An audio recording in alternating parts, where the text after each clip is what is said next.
Welcome to the Players Ball podcast for AT Aliens by AT Aliens. Hope everybody's doing all right out there on this beautiful hump day of the summer. I am MB. I am not. I'm Alex the Great.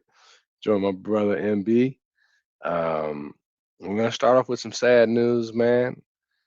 Jerry West. This is a sports podcast, so we're gonna talk about sports. Generally, we try to stick to the A, but Jerry West had a global impact on basketball, and Atlanta's in the globe, so it's close enough for me. Jerry West died today, man, and he's a Lakers legend. Just want to read off some of his accolades. I know one of them. He's the only. It sounds rude to call the deceased a loser, but he's the only loser of the NBA Finals to win the MVP award. He did that as a Laker. He lost to Boston Celtics, who are in the finals right now, trying to chase number 18. Um, he contributed to six of those wins for Boston. Bill Russell was a force, and he beat Jerry West 6 out of 7 times they played. But in one of those times, Jerry West balled so hard, he did win the MVP. He averaged 39 points. And it's the only time someone on the losing team has won the finals MVP. So shout out to the logo for those who don't know. Um, Salute you, Jerry. You know, what do you know about Jerry West, Maddie?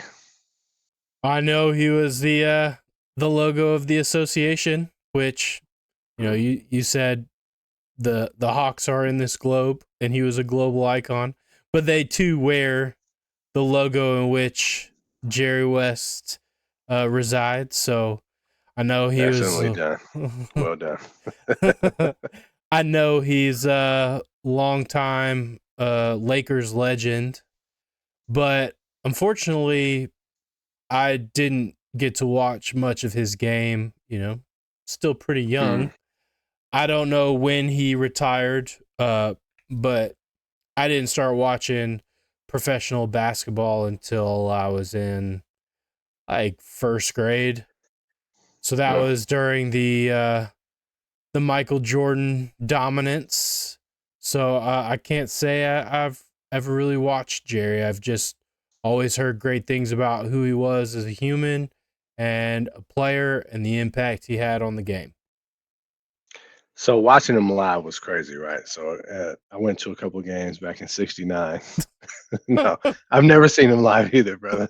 I do know him outside of his game, though. And even the next thing I'm gonna talk about is actually before my time as well. But he orchestrated the Showtime Lakers. They had an HBO show that I never saw, but I heard it was pretty well done about the Bird Magic era. But he was the GM of that team, and then he went on to, which I found out, maybe I knew and didn't remember, but I was reading articles earlier that he was a big part of the Golden State Warriors dynasty with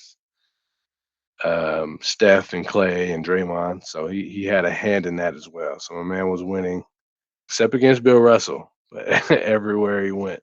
So shout out to that guy. Hope his family is doing well. Stay prayed up and find some peace. He was the GM for the Shaq Kobe Lakers era as well, wasn't he? I think that was um, Jenny Buss's dad. It was the buses that were in charge at that point. Yeah, Gotcha. yeah, But yeah, yeah, man. rest in peace. R.I.P. Jerry. Um, Heck of a legacy. There's another team that I hate continuing to talk about them, but they have a heck of a legacy as well, and we have a lot of love for them. They're not doing very well. They lost again tonight. The Atlanta Braves. Mm. I know that's a quick transition, but while we're on sad news, we might as well stay on sad news until we get to more interesting things. There was an article. We talked about the Braves at nauseum. They have not improved since the last time or the time before that we discussed them. But I read an interesting article on Monday on CBS Sports. Shout out to Mike Alexa, I think. Exisa. Exisa. Either way, he was saying the name of the article, the Braves are shuffling, but are scuffling. The Braves are scuffling, but Atlanta doesn't panic with 99 games remaining. Here are the three reasons for the Braves to have optimism about getting out of their current tough stretch. We've talked about some of these, right? One of your favorite radio broadcast members said one of them that he's less concerned, Mr. Squid Billion. Um, so it's not number one. So I'm gonna start with number two. Olsen and Riley will get better, right? It has it with a question mark, and it just talks about the metrics, specifically how Matt Olson is not actually batting that bad. He is being the negative beneficiary uh, of bad luck. You talked about that last week. Like his hard hit ball rate is up. He's just hitting into spots where there are people. And it says that that should be correctable, right? If he just keeps at it, that should be something where it starts to go over the fence. He is pulling a lot of balls because he's out in front of it, but they think that that should be correctable in the article. They are more concerned about Austin Riley, and I'll have to send you this image, this graphic that they shared um, of his expected slug rate. And 2023 is like it's a heat chart, right? And so it's looking like the Predator. 2023, a whole lot of red in Stratocyte Sun. 2024, barely any. But they say he's a pro's pro. He's had a lot of success over the last years, and he's been able to bounce back. So they're not worried about him. That was number two. Let's start with that one. Are you overly concerned with the bets? Inside, I'm hitting the panic button. So Hey, that's Matt fair. Matt Olson had a home run tonight. So, you know, it does kind of echo what they're saying and speaking on in that article. I mentioned it before. The metrics all say we should be doing better offensively, but we're not. And at the end of the day, I'm an analytics guy, I'm a numbers guy, but if the numbers say one thing and the results say another thing, at some point you have to look at the results for what they are and hope that the analytics start to show through, right? And hope that Mhm. this story starts to change, but results matter. They Yeah, always matter. And right now there's not performing. So again, the eye test, the wins and losses speak for themselves. And if you're not concerned about it, you're not watching this team. You're just not. right. You're living in a dreamland. So I hope that things turn around. I do know that Austin Riley in particular has gone through extensive slumps in the past, and he's always found a way out of them. So I do think things will turn around, but you can't just continue to pile up losses and it not come to bite you in the long run. We've won Hmm. 3 out of our last 10 games. We've lost, I think, 5 or 6 in a row now. We went like 2 years without getting shut out. We've been shut out multiple times in 2 weeks. Those things can't continue to happen. If you want any shot at even making the playoffs at this point, you got to turn something around. Now, I did see something very interesting, specifically trying to analyze what's wrong with the Braves. And Hmm. it looks like, there's been all this talk over the past few years about Major League Baseball fooling around with the baseballs, right? Deadening balls, giving balls more lift to increase the excitement in the game, increase the number of homers. And they've just, from time to time, played around with the manufacturing of the balls to give different outcomes. And right Yeah. now, the data shows that last year, with last year's balls, the hits, a lot of these hits would have been home runs. based off the launch angle and the velocity. This That's year, speaking directly to the Braves, or is that across? It would be across the league, right? it would be across the league, but specifically looking at the Braves batters and what they have done thus far in this season, they would Mm, have had more home runs if we were dealing with last year's baseballs. But this year, mm, the results seem to be better at a different launch angle, a lower launch angle, meaning the balls are generating more drag and dying and not going as far. mm. Got to dial it down. Get your Right. trajectory right. Because I was gonna say the Yankees, the Phillies, the Dodgers, they're still hitting home runs. Yeah, I mean, people still are. They're not completely nerfed, but just speaking to the exit velocity and the launch angle, you would have expected more home runs so far. But based off of the composition of these baseballs, because of the launch angle at which they're leaving the bat, they are not making it out of the park. There was a I would ball. say on that one specifically, I say that's a bit of a reach. We're grasping at straws on that one.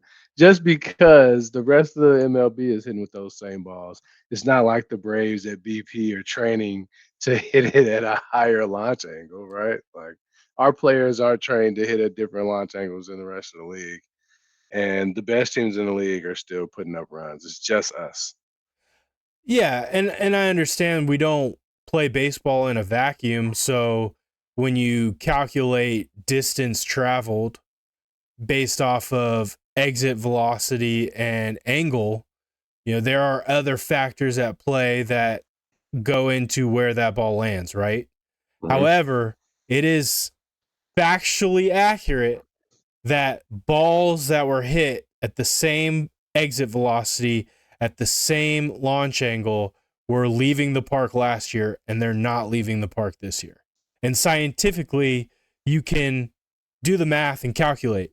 Like I said, we're not in a vacuum, so there are other forces at play, wind, drag, humidity, other things that could be impacting it. Mhm.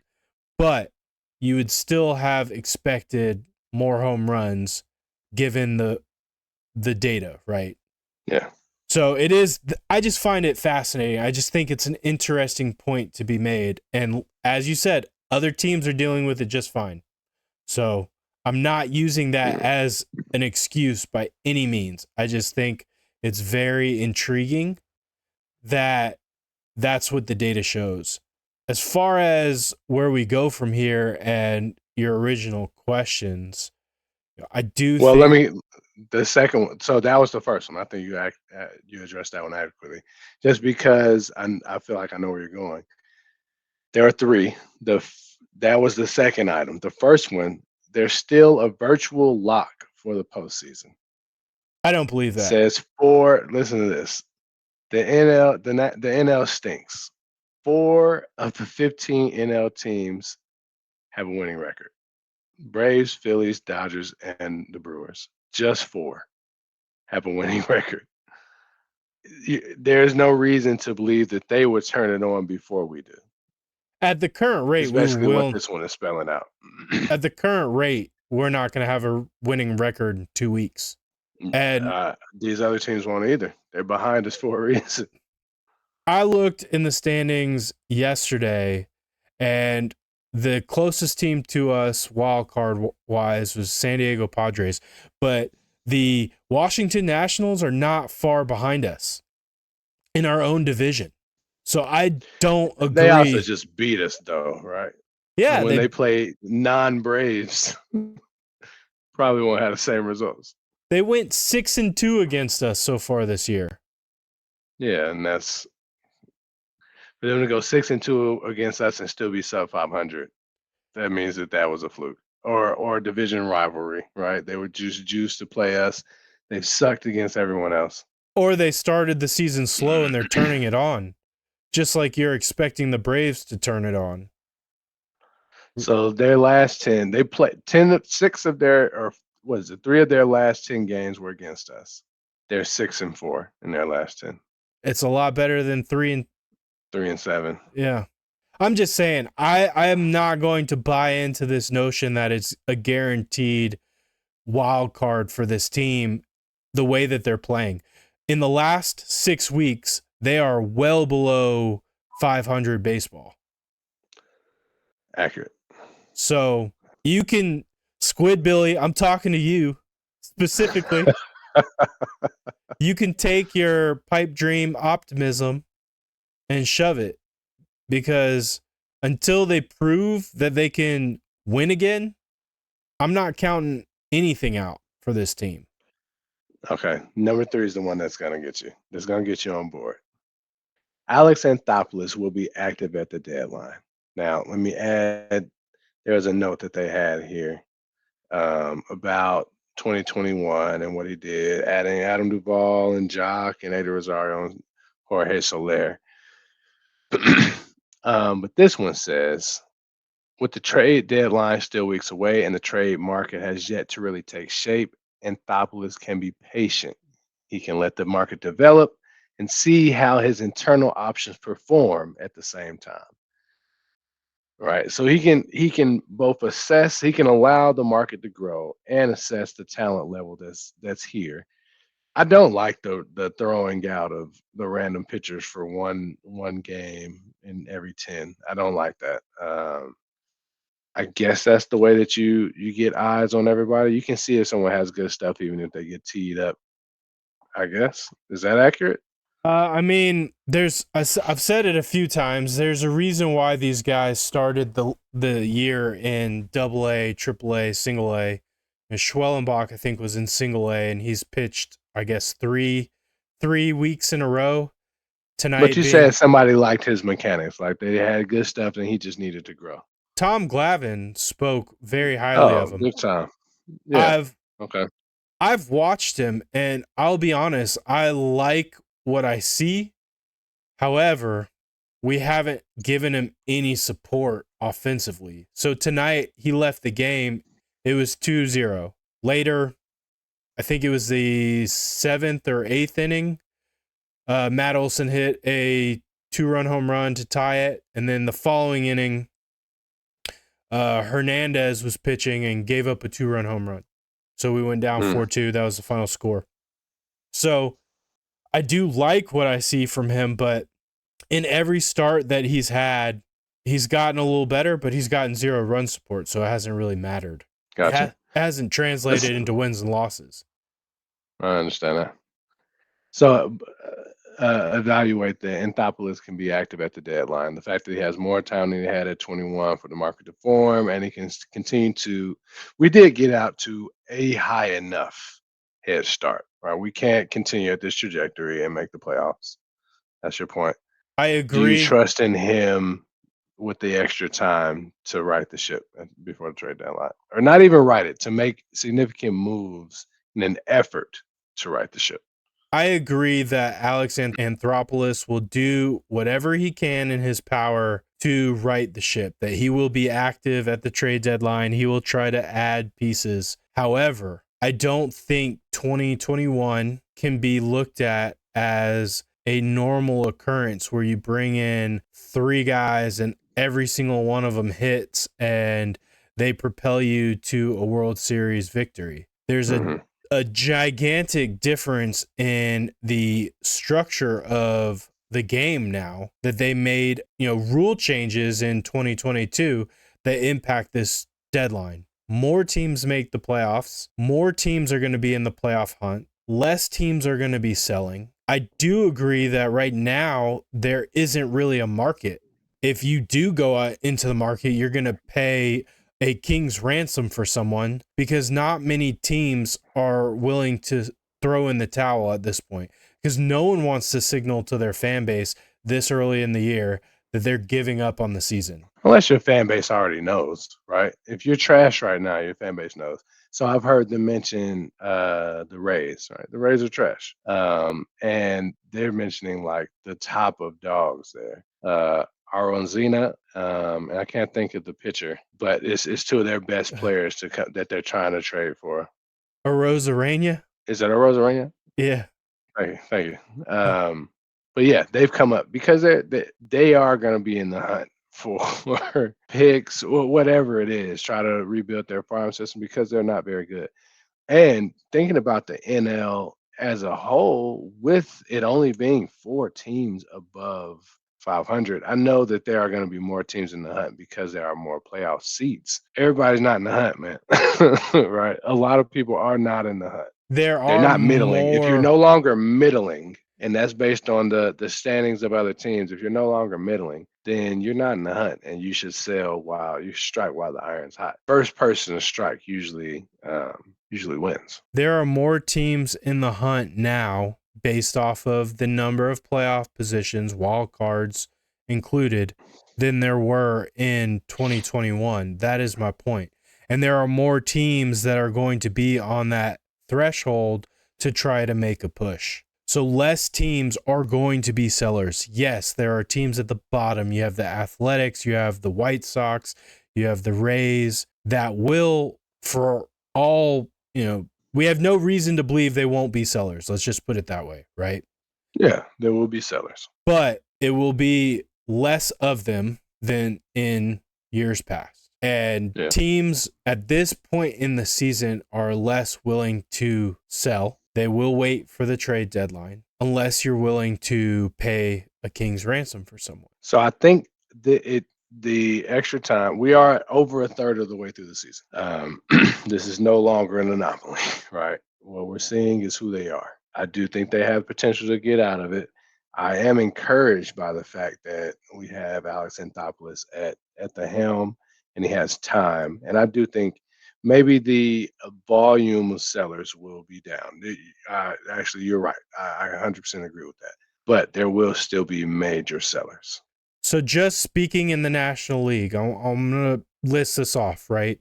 You have your 3 NL leaders, the Phillies, the Dodgers, and the Brewers. You have your 3 wild card teams right now, Atlanta, San Diego, and San Francisco. Beyond that, the Cubs are a half game behind San Francisco. Cincinnati's a half game behind San Francisco. St. Louis is a half game behind San Francisco. Arizona, Pittsburgh, and Washington are all 1 game behind San Francisco. The bottom 3 teams in the NL are 3.5 games back, 9.5 games back, and 10.5 games back. So of that, realistically, only 2 teams are so far out of the wild card hunt today in the entire National League. Okay, so you left the AL out for a reason, right? Because you also have Oakland, you have the Angels, you have Chicago, the White Sox, Tampa Bay. And this is just looking at their record versus the bottom of the NL, but their records are far below their division leaders. It's not just the NL that we're relying on. So if there are right now, only being a third of the way through the season, 6 to 7 teams that are completely out of it, I think that's a higher number than it would have been before. No, absolutely not. Yeah, you think more people were tanking after a third of the season now than no, you already counted that. You have 2 extra playoff spots.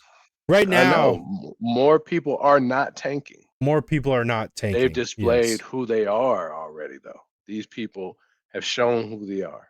In the AL, I would rule out the Angels, Oakland, and the White Sox today. Now, fringe would be Houston, the reigning champs, Texas, and the Tampa Bay Rays. They're four games, 5.5 respectively, out of their wild card. So right now, as you stand, out of the 2 leagues, you have 5 teams really whose seasons are, their hopes and dreams are basically over. Everyone else is still in it. Yeah, and we're not even at the trade deadline yet. Right. What I'm saying is at this point last year, I'd be willing to bet that there were less people that were completely out of it. Those 5, I count 6. Those 6 are basically out of it. That number will grow. It's not going to go down. Is Potentially. My point. It depends on how the teams at the top can't perform. go down. There's only so many teams that make the playoffs. It can't go down, the number of people who are tanking. It can only go up because the probability of making the playoffs is only going to go up or down for these teams. Those races can get tighter depending on how the teams at the top perform. Like Tampa Bay and Toronto are 14 and a half and 15 and a half games outside of their division lead. I know you mentioned in wild card, but they're not going to win the division. They're The Yankees can only, hang it up right now and walk away with it. but And that's without Baltimore being right behind them. they're Right? only 4 games out of the wild card. And in the baseball, you're not just playing your division. Yeah, I know that. That 4 games could shrink really quickly. You Or it play, could expand really quickly as well. it could, but my point is that it could go that way, or these races could get even tighter and tighter. And it really depends on how those teams perform at the top. Of the wild card, you're saying. Yeah. Like I said, in the NL, most of the wild card race is separated by a single game. There are Right. several teams in the hunt, just half a game or a single game back. I get that. But my point with the NL specifically is if it's 2 right now, that has to go up. You don't agree with that? The number of teams that are going to say, okay, you know what, we're not going to make it. It's going to go up. It doesn't have to. Yeah, it does. Everyone can't win. There always has to be a loser. But you're And not the just, odds are is the winners keep winning and the losers keep losing. the odds may be that That's what you're saying what the Braves are going to do. They're going to keep losing and we shouldn't be optimistic. that's not what I'm saying. I'm saying until they change the product on the field, there's no reason to believe that they're not going to just continue doing what they're doing, to your point. But it could. That's for every team. There are people It out can there. change for us. It can't change for everybody. I think this team compared to 2021 is much more talented. So we don't even necessarily have to add people. I think we should, but we don't have to add people if by, some means our roster starts to play to their talent level. That's the cure, right? I think you have to add a Whereas, pitcher. whereas if Paul Skeens isn't pitching every game for the Pirates, then they're just gonna stay trash. Sure, they're a couple of games out of the wild card top, but they're not gonna win it. We're gonna get a wild card, and the Brewers are gonna get a wild card, or not the Brewers. It might be somebody out of our division right now. Who is it? Is it Cincinnati or San Diego? San Right Diego's now on the other it's 500 plus. Right now it's San Francisco and San Diego in the wild card with us. And one of those teams is below 500. Maybe they can turn it around. The expectation is that the teams outside of them do not. I don't anticipate like the Cardinals just turning or the Rockies just turning it on. The Rockies and Miami, I The would say, Cardinals are either. good. I don't know, man. I appreciate your level of optimism, but I think that it's a much tighter position. I mean, San Francisco is 1 game below 500. The Cubs are 2 games. The Reds are 2 games. The Cardinals are 2 games. The Arizona Diamondbacks are 3 games. Pittsburgh's 3 games. Pittsburgh's also 6-4 in their last 10.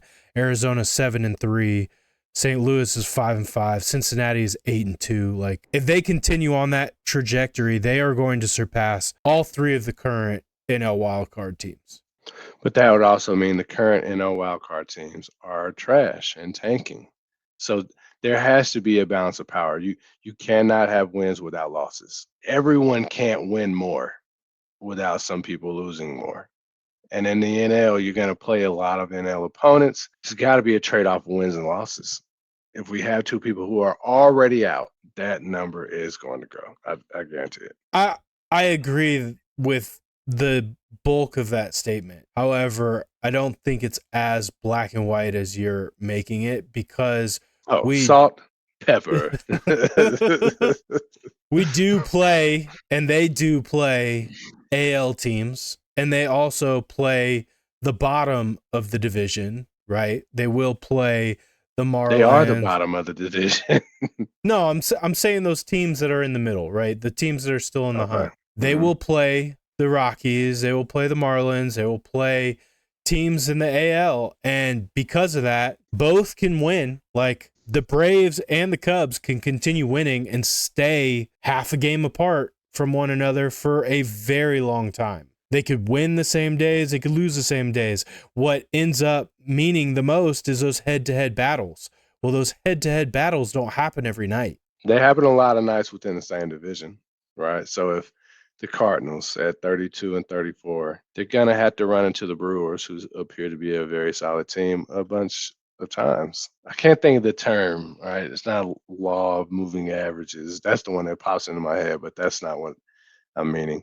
Those teams that are middling or just below middling are going to have to play each other as well, and there has to be a winner out of those. There's going to be a winner and a loser. Yeah, but even in those head-to-head matchups, right? If you play 3 times, so that's a 3-game turn. Well, you could likewise have a 3-game turn in another series against a different team, right? Like you can go like this all year. All I'm saying is there's no guarantee multiple teams that are right now in the middle are going to start becoming bottom teams. They could stay in the middle. They could stay in the hunt for a very long time. They may not win it out. They may win it out, but they could stay close for a significant amount of the season. Yeah. Okay.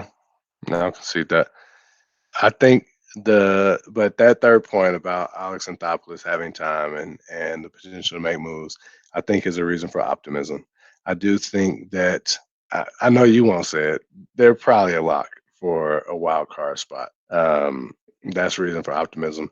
The bats is the weakest reason in that article of the three. That they're just going to turn it on. I don't know how they could be a lock for the wild card with 90 plus games remaining and only 3.5 game lead on the wild card right now. You said it, like baseball is a sport of runs.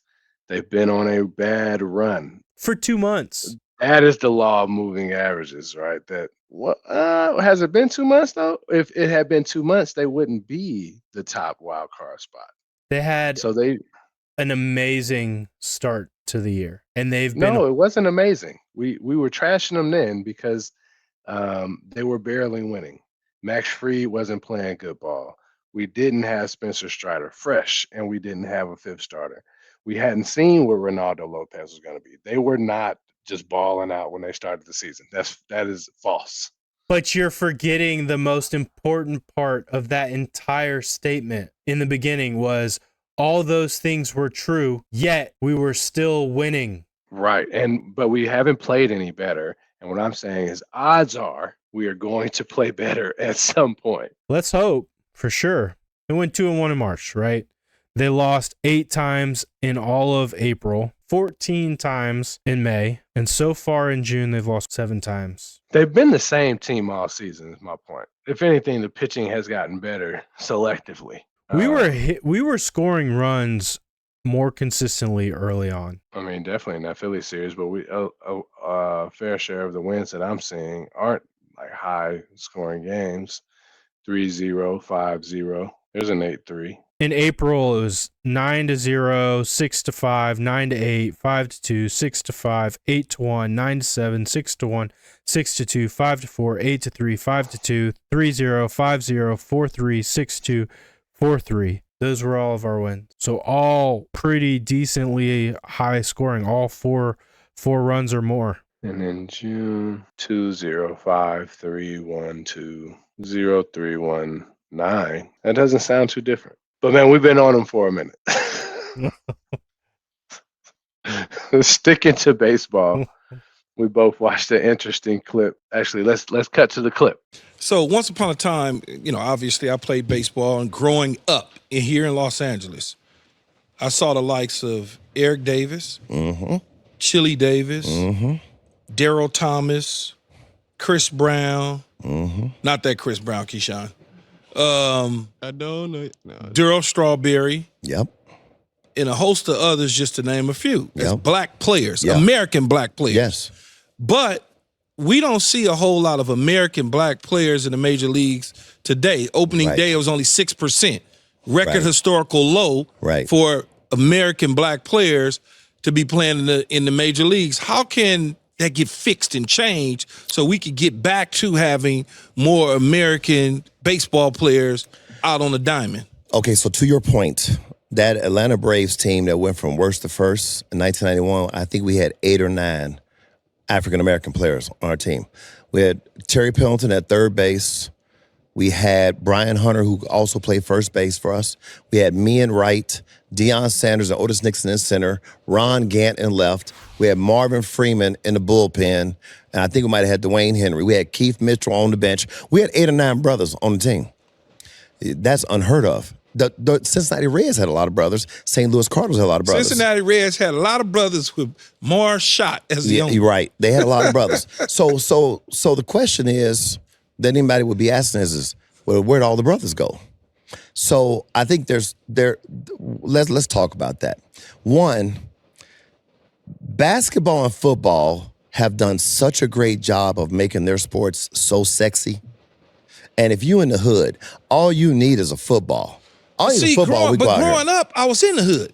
In baseball, everybody I just named grew up in my area, but baseball was like, I don't know, baseball was it for us. So we'll come at that angle then. We'll come at it from that side. So there's this thing called travel ball that came about. Travel ball, you guys, was billed as like AAU basketball type of thing. But what you don't understand is it costs a lot of money to play travel ball. As soon as you start talking about a baseball bat costs $400, you got to have a glove. I don't know what it costs now. You got to have spikes. Balls. You got to have baseballs. You got a lot of things you need in order to play baseball. And if you don't have, the family don't have the money, but I just need a basketball, I can go out here and grab that basketball right there and we can go hoop all day. We get a Nerf football, because I play football too, Keyshawn. Nerf football, we'll play with a little bitty football that you get at Walmart just to play football. Baseball, I think once travel ball came in, and travel ball then here's what happened with travel ball, Keyshawn. It would be all the white kids whose parents, because there's white kids that are left out as well. Because every white kid is not affluent. It's so you got all the white kids whose parents can afford it. They're playing travel ball. Yeah, and then they'd always go get one brother. Ken Griffey Jr. I'm from Cincinnati, bro. So Ken Griffey Jr. is 3 years younger than me. Barry Larkin is 2 years older. Ken Griffey Jr. played for Midland. I think he was the only brother on the team. They go get the one brother out the neighborhood who can play, and a lot of times they sponsor him. Not King Griffey Jr., but they'll sponsor him. But they'll have one. So that's what has happened, Keyshawn, is because it's become so expensive, brothers just go play basketball. And then another thing, too, in high school, all of y'all went to high school. Friday Night Lights football is packed. It's live. Yeah. Basketball, the gyms are packed. Go to a high school baseball game. Man, I got like my parents it's 15 people. My parents, 14 parents, and one girlfriend. I was about to say, if you had a girlfriend, probably your girlfriend. One girl. Nobody's at high school baseball games. Couple scouts. So it's not sexy. It's not sexy. I mean, playing golf now might be sexier in high school than playing baseball. Yeah, baseball has become expensive, especially for inner city kids. So no question about it. So, but we know this. Those are facts. But why isn't Major League Baseball though? Okay, well. So they build facilities in Venezuela, Puerto Rico, Dominican Republic. They build facilities for underprivileged Latin kids, which is absolutely great that they do, because they're giving them an opportunity that they would not have because of their financial means.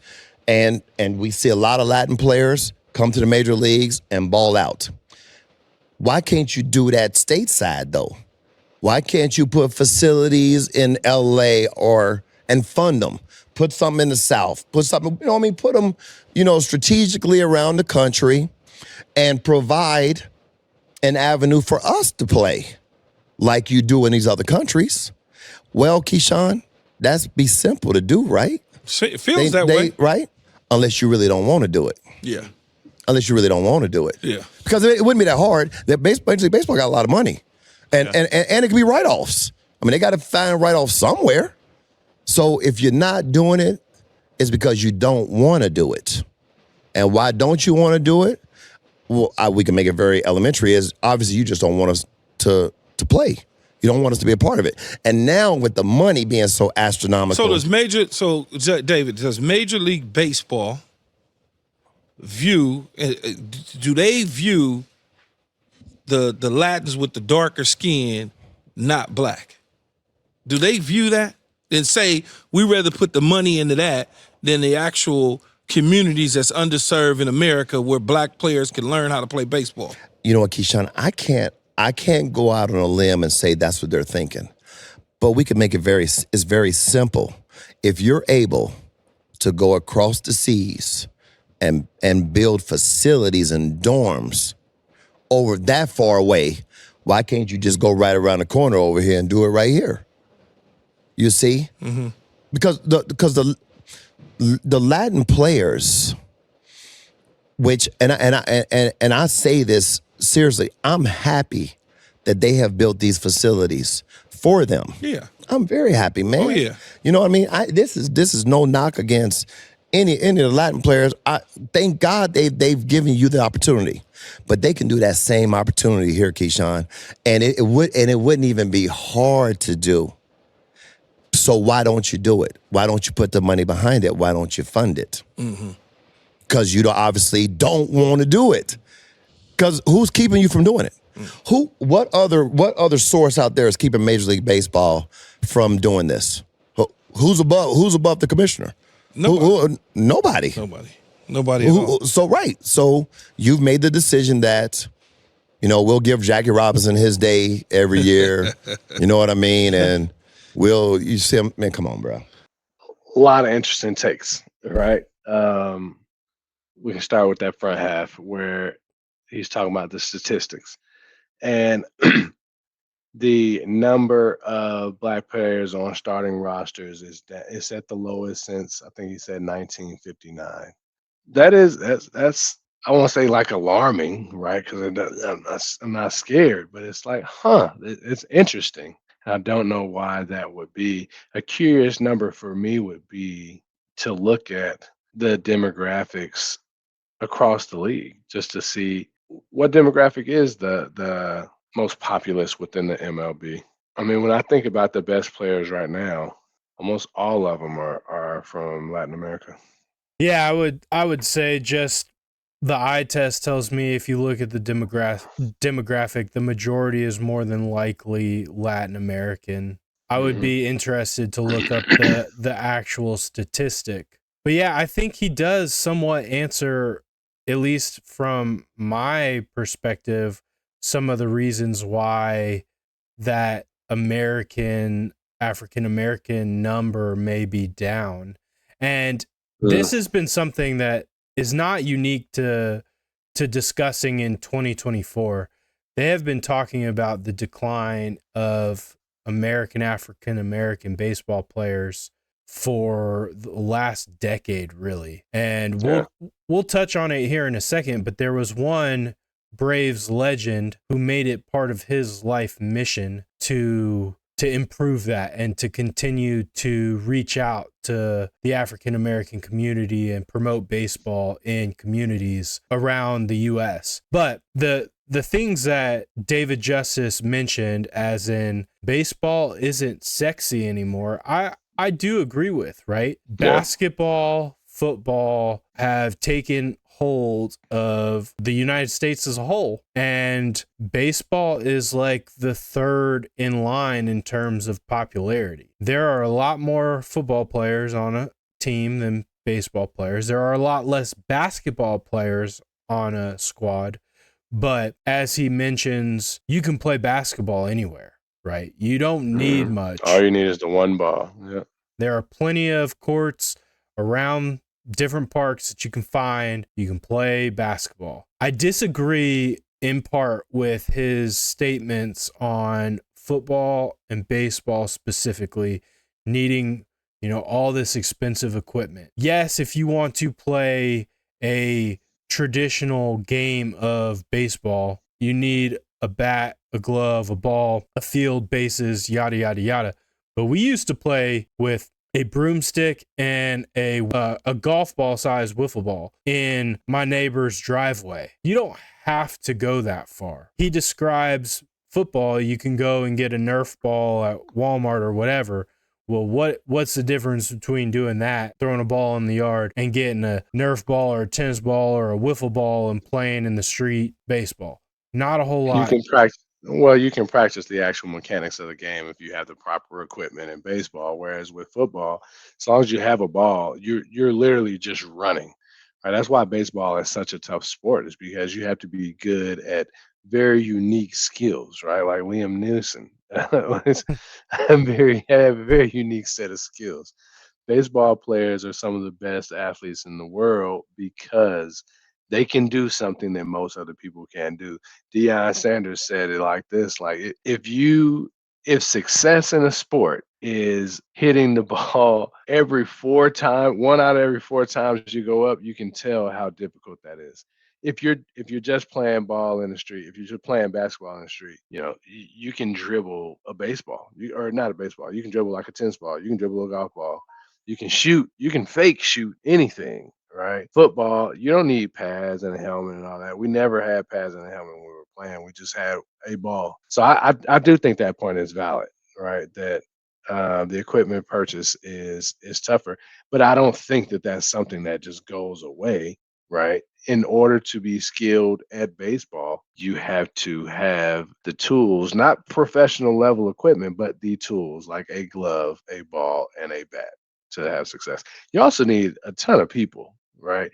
No one wants to have a a two-man outfield and a second and third base. That's how we used to play on a tennis court, was with two people on the backside of the tennis court, and we wouldn't have a baseman or a baseman for every base. Basically had a second baseman and a shortstop that covered first, second, and third. But any less than that, it's tough. You could play basketball one-on-one.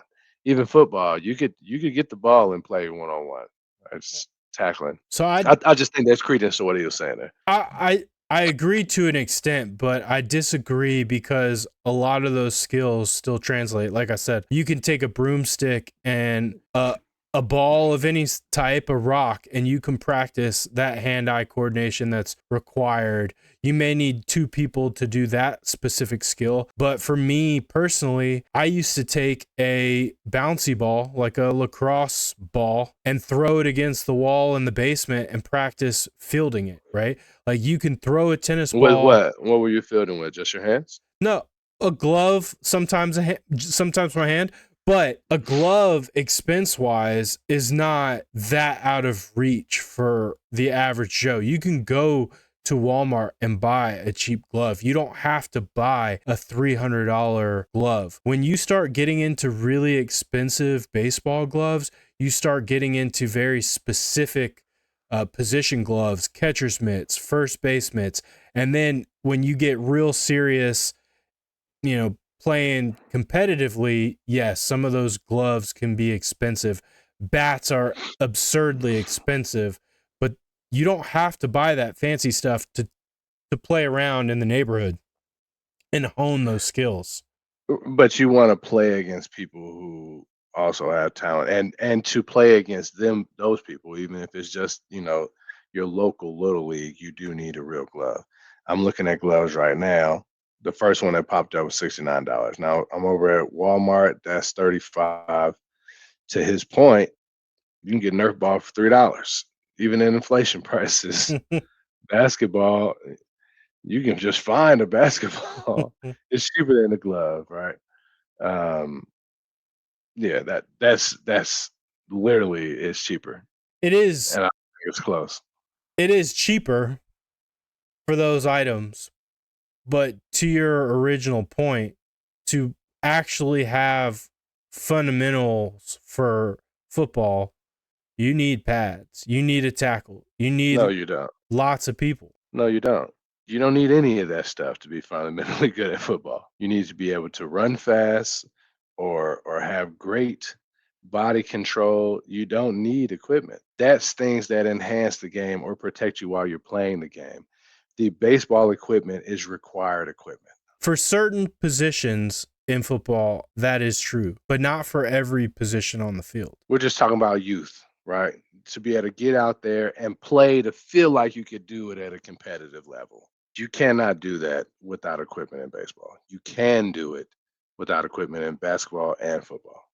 You can't And it's not a play. slight to baseball, but you need a glove. If you've never caught with a baseball glove, that's a different stance than if you've never played football with pads. You've been tackled, then you've been tackled, right? you Been tackled without pads. you still need those pads to play recreationally, though. You do, but we're just talking about the intro, how people get interested in it. So he mentioned that it was a money barrier. The other one that we already talked about was the sexiness of it. Like people don't come to baseball games. Did you play in high school? Baseball? No. Yeah. I stopped playing freshman year in high school. I went to a bunch of basketball games as a spectator. I went to a bunch of football games, and in my high school career, I never went to a single baseball game. Never went to a one. And to their points, right? Like I started playing football. And you grew up baseball. Oh yeah, I still love baseball. We live in the South, and football runs the South. Like football is sexier. Ironically, Bennett plays. Are there more Dog fans or more Braves fans? Probably more Braves fans just because of TBS. Probably it is. There's definitely more Braves fans. Braves country is 6 to 7 states, whereas the Dogs, you have some transplants that live other places that are still rooting for UGA, but the fan base is here. Yeah, for the most part. So I was gonna bring up a point with my own child. Right, first sport I had been at play was baseball. He didn't really care for it much. He plays soccer now. He's played basketball. He went to a basketball camp. He's doing a basketball camp this week. He asked to do the football camp at the high school this summer, so he's going to do the football camp. The only sport he does not want to play is baseball. And that's correct. I'm the exact opposite. So I never played soccer. First sport that Grayson played was soccer. I'm like, hey man, I can run with you and I can listen to you coach and help you train for it. But I didn't want to push him towards baseball or basketball, which is my favorite sport to play because it somewhat broke my heart. Like I had legit hoop dreams and did not make it. And if he found that on his own, then I'm definitely gonna help him out. And he has too. It's crazy that you say that because Grayson is in basketball camp this week as well, and he chose basketball camp. Oh yeah, Bennett. So now I'm like, all right, well, let's get it. Bennett been dribbling all week. Chosen all of it, right? Like he's chosen to want to do basketball camp. He's chosen to want to do football camp. We put him in baseball just to get him active, and then he wasn't interested. And we said, all right, well, soccer's a little bit more action. Maybe he'll like it. So we put him in soccer, and he's actually liked it and stuck with it. But we didn't necessarily push him in any direction. Yeah, same thing. Soccer was, I wanted him to go ahead and get into an activity. Seemed like it wasn't a whole lot.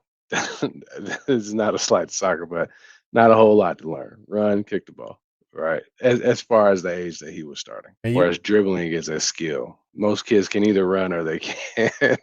I think, to tie this all back into what David Justice and Keyshawn Johnson are talking about, there's a reason why soccer is a global sport and is played in, third world countries. The barrier to entry is extremely low. All you need is a soccer ball. You don't need less than baseball. It is. It's close to football, like American football and soccer. You literally just need a ball to get started. To get started in baseball, you don't need much. Now, you need a glove. If you want to play competitively, you are going to be required to have the tools. Same as we said with football. I will maintain that stance. You're not going to play competitive football without pads that are going to cost you hundreds of dollars. You're not Even if we take it there, baseball equipment is more expensive. Period. I honestly don't know, so I'm not going to make that statement. But I will. A helmet, shoulder pads, pants, and cleats and all that stuff are expensive for football. Baseball bats can get really expensive. Gloves. Baseball gloves can get really expensive. Even non-specialized gloves can get expensive. Baseball cleats can get very expensive. I know that the glove that Bennett used when he played coach pitch was under the threshold of what you said, $60. We did not pay that for it. His baseball bat was under $60. His cleats we bought from a Played Again Sports. I believe we got his bat from a Played Again Sports. We got pants and belts and stuff like that at Played Again Sports. We probably were in for $100 for his equipment. It would have been the same if he had played tackle football. Now, nowadays you have flag football, which you really don't need anything, which I do think lowers that barrier to entry. Basketball, you don't really need anything. Yeah, I think it's a valid point. I think he's right on both of those first 2 points. The last one that they talked about for a while was the reason why the decline, right? And he wouldn't say explicitly. He started to talk about where the other facilities were, Venezuela and Puerto Rico. And I told you before this, I did some Googling. I couldn't find like MLB sponsored programs in those countries. It doesn't mean that they don't exist, right? It could just be money. And I'm sure David Justice has, knowledge that we don't have, right? But not being able to find it doesn't negate the point that it doesn't seem like there are, and until you told me about one, a ton of programs that will accommodate more Black players gaining interest in the sport. I don't, but the point I was trying to make is I don't know what that reason would be, right? He said that, if he had to guess, is that they don't want us involved, us being Black men involved in the sport anymore. But Keyshawn asked a question. He said the darker skinned Hispanic players does the MLB not look at them as Black people? And I kind of think that they do, right? Like I know Ronald Acuna is Venezuelan. Who knows what I want to say Bud Selig. That's not the current commissioner. Rob Manfred. Who knows what he looks at Ronnie as? If you don't hear him talk, Ronnie looks just like a brother. All right. Like He is a so brother. maybe they are included within that well, I'm saying like an African American or a Black American man. He's not American born. English is not his first language. Nothing wrong with that, but I'm just saying the optics of it. It does look like there's still a lot of Black men playing baseball. They're just not American Black men. And maybe that they're just looking at the optic, right? Does it look like there's Black men? Does it look like a diverse sport still? And if you look at it, it does. Yeah. But it is surprising that number is so low since like 1959. That's crazy. It is, and I think it's important to make that distinguish. What he's specifically talking about is Black American, the Right, decline Black of Americans, Black yeah. Americans. I do think I told you before that baseball has a responsibility to maintain the diversity of the sport and to create opportunities for everyone. And there are programs. Hank Aaron has the Hank Aaron Invitational. That's part of his legacy. His mission was to grow the sport in the Black American community specifically. And every year they get together and they have two teams, the Jackie Robinson team, and I believe it's the Hank Aaron team. There's 44 players on each squad. They get pulled from all over the Southeast, I believe, maybe even nationally, and they play a showcase game. The point of it is to showcase talent of Black American players, to provide opportunities for those players to go on and further their pursuit of playing Major League Baseball. One of the players that played in this actual invitational was Michael Harris II, current Atlanta Braves center fielder. There are dozens of Hall of Fame players that are affiliated with this organization. Ken Griffey Jr., Dusty Baker, you got Marquise Grissom, Delino DeShields, whose daughter, Diamond, played basketball at Norcross. Just to name a few, right? Currently, at least last year, the one team was managed by Marquise Grissom, former Brave. So there are these programs that are out there with the intention of growing the sport in the African American community. Have you heard of more than just that one? No. And that's what I was going to say is, as far as I know, that's the only one out there. I did not know before David Justice spoke on it that Major League Baseball had built facilities in other countries for training and this and that. I recently watched the little mini documentary that they did on Ozzy Albies, coming from the islands of Curacao. Also, Andrew Jones was also a Curacao native. Kenley Jansen was a Curacao native. So just to name some other major league players that came from Curacao, they did not have these facilities that they were talking about. Ozzy spoke specifically about how small the island is and what the community's like, and he goes to the baseball field that they played on, and there's like flowers and weeds growing in the middle of the outfield. And he talked about how they trip over stuff like that and they just play. Like, it's not a big deal. They play with what they got, which is limited. Now, if Major League Baseball is out there building training facilities and stuff in Venezuela, the Dominican Republic, some of these other countries that have a lot of major league prospects, I think it's great. However, they should also be expanding here in the States as well as other nations, right? Like, they shouldn't just keep it limited to South America. Yeah, because baseball is alive and well in America, right? But not necessarily in the urban areas. Like, there's actually a couple baseball fields here in Decatur. I never see kids playing on those fields. I think there can definitely be more of an effort to get African Americans back into the game. Just thinking about the cultural and historical context of how Black men were not allowed to play in the MLB, so they had to start a league of their own, the Negro League. That to be able to have an entire league of Black players means that there was a genuine interest in the sport. I don't know what happened to that interest or whether it's been snuffed out. I have no idea. Something has changed though, and one change deserves another. I just don't know what that change is, right? Because of the other reasons that they talked about, the economics of it, the sexiness of the sport, right? Travel ball is a thing. Cam plays travel ball, and I think he actually is the only Black kid on the team, just like they described.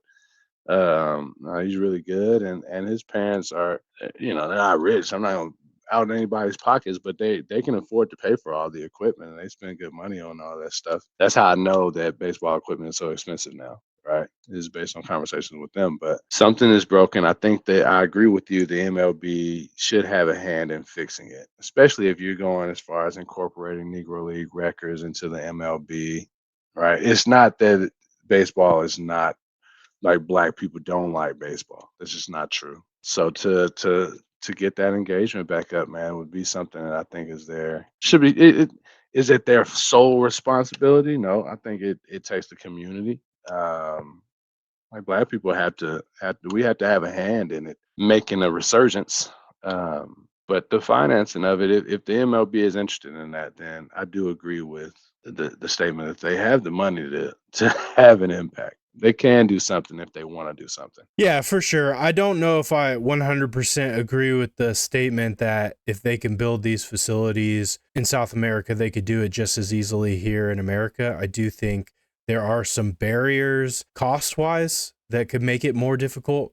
Now, does that mean they shouldn't do it? Absolutely not. They should do it. But to just Like say what barriers are you talking about? the cost of land, the cost of people to run and maintain the facilities. There's a lot of overhead that would go into building like a training academy in South Los Angeles versus building the same facility in Puerto Rico, right? The physical cost involved is not equal, but that doesn't mean they shouldn't do it, right? It just means that to say Maybe not in LA, right? California is one of the most expensive places in the world, right? But Macon, you know, Atlanta.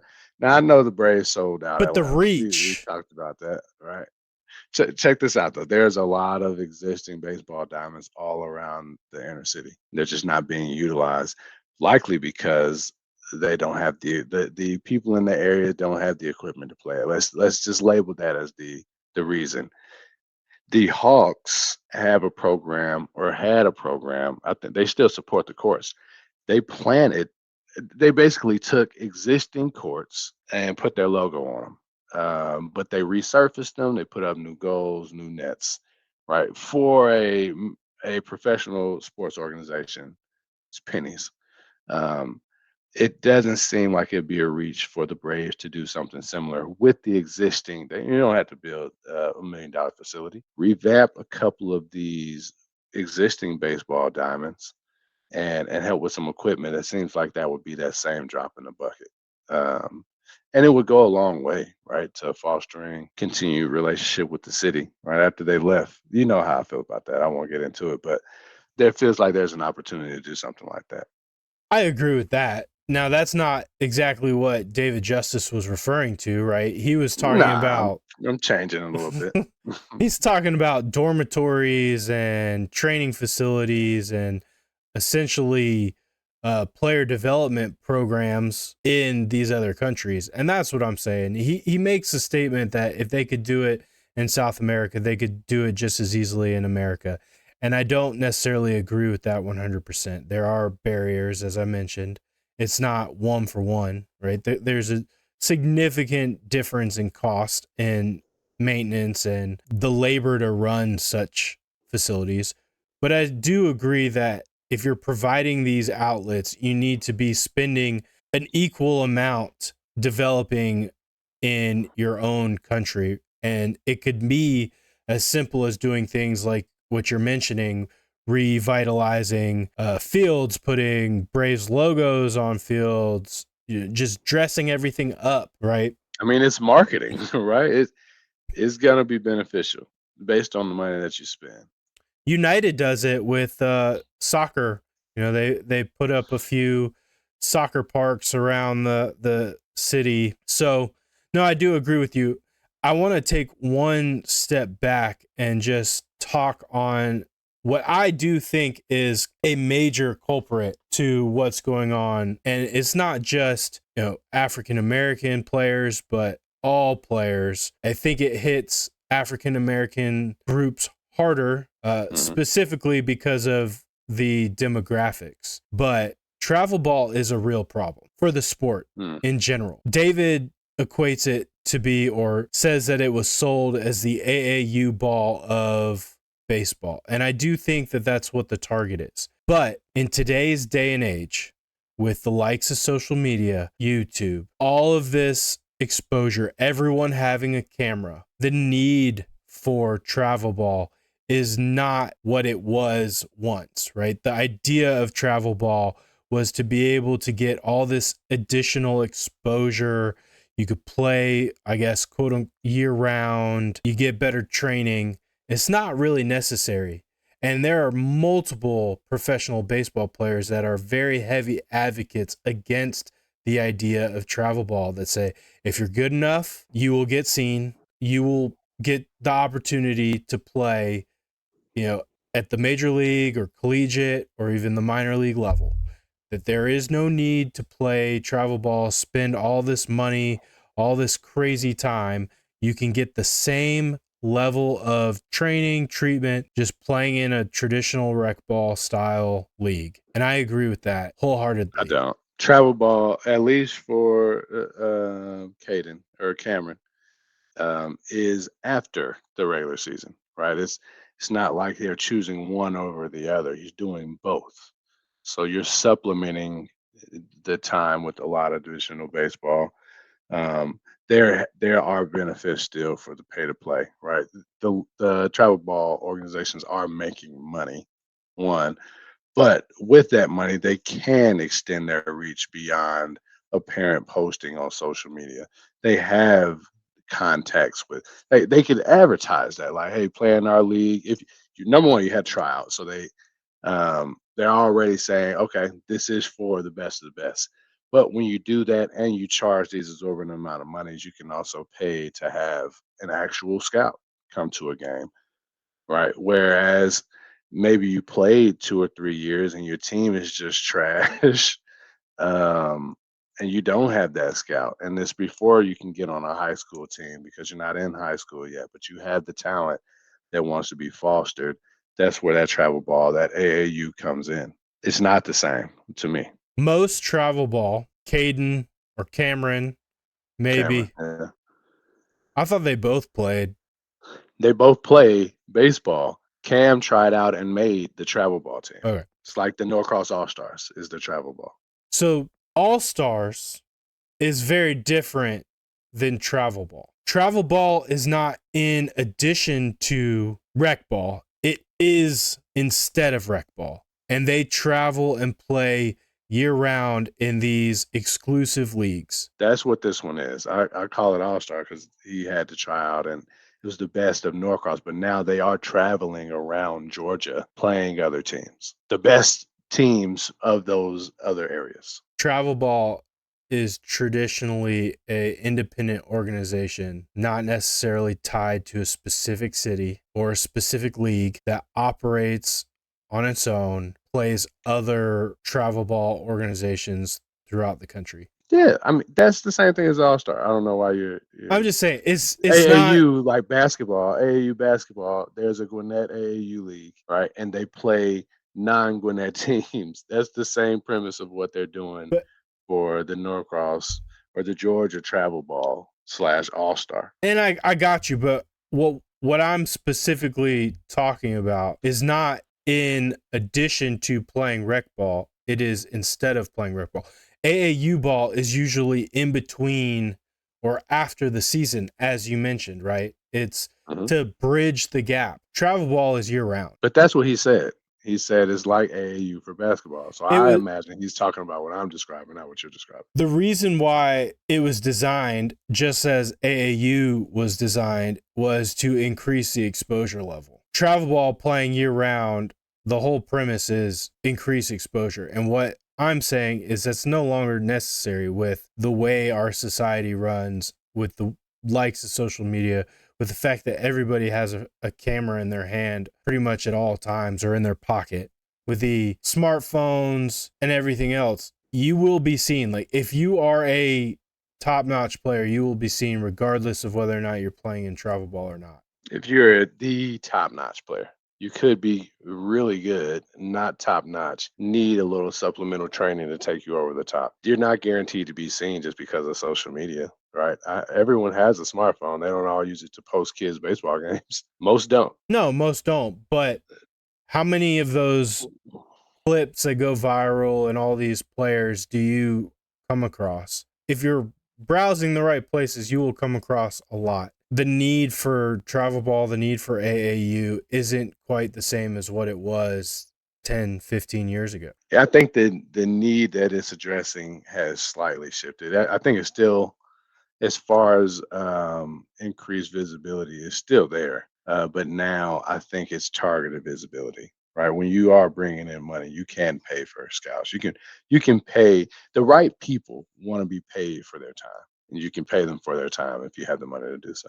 Yeah, and don't get me wrong, I'm not saying that there aren't benefits to club. You're saying it's unnecessary, though. It's not necessary. And I do think that its exclusivity is a big It is. problem with growing the sport, right? Because you are now creating a extreme financial barrier for entry. And not only that, the time that it requires. We have a friend, I think she's probably 7 now. 7-year-old daughter has been playing travel softball, club softball, for at least 2-3 years, and they're gone every single weekend of the year. 7-year-olds. Yeah, I actually told them I was looking for a meme that I saw about travel ball for baseball, and it's like, so we're gonna need you to buy your own tickets to Japan. We're gonna overnight it back to Kentucky to play this team.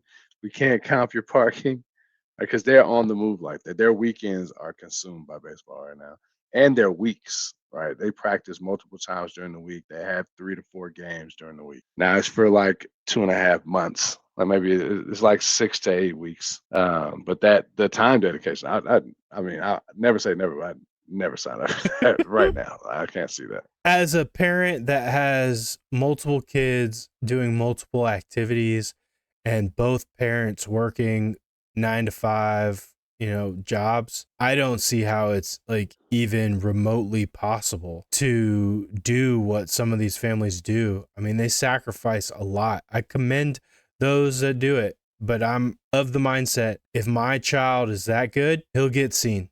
And we don't have to pay an organization an arm and a leg. We don't have to absorb our entire life around traveling for said sport. I don't want to sit here and say that I'm an advocate for travel ball, right? But I'm just disputing your point that it's no longer necessary is what I was doing there. I'm not signing up for it. I'm not signing my kids up for it. It is a massive sacrifice, and I'm more aligned with what you're saying as far as if my own child shows a propensity for sport, then they'll get seen.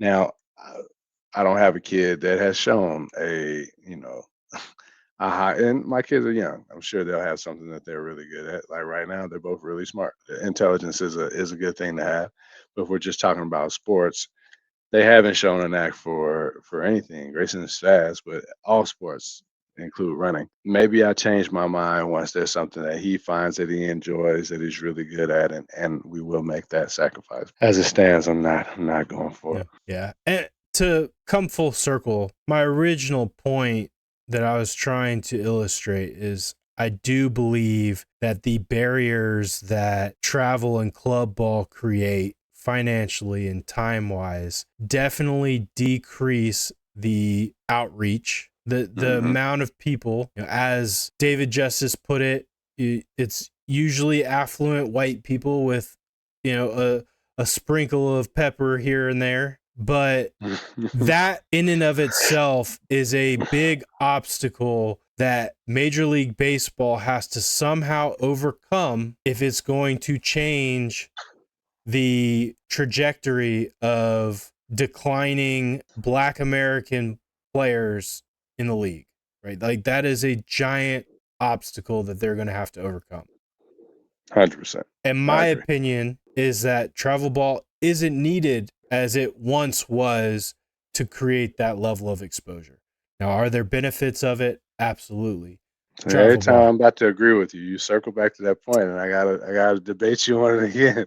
I won't this time, right? But you circle back to it. I disagree still, but I do agree that that is an obstacle that they're not gonna the MLB can't kill it, right?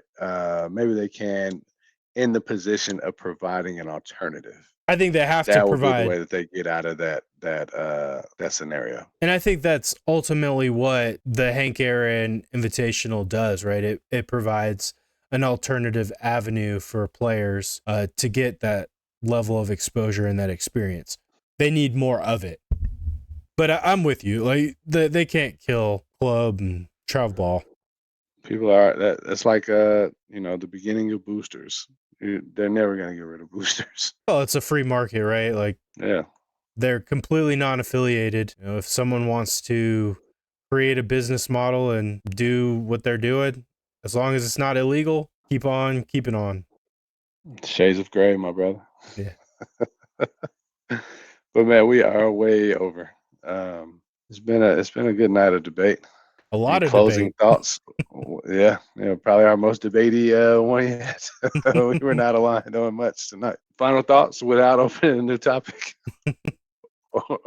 No, I mean, as far as it goes, I think that David Justice has a lot of great points. I don't know that it's deliberate. I think Rob Manfred is the worst commissioner in all of the major professional sports leagues. I do think that Major League Baseball has a responsibility to at least attempt and show more effort towards reaching more demographics locally here in America. They have a lot of obstacles, right? Whether it be basketball, football, the cost of entry, the growth of club and travel ball, whatever it is, they have a lot of obstacles, but someone needs to be taking an initiative and work towards a solution, or improve their marketing so that the sport can continue to grow. Some of my favorite all-time Braves are African American players.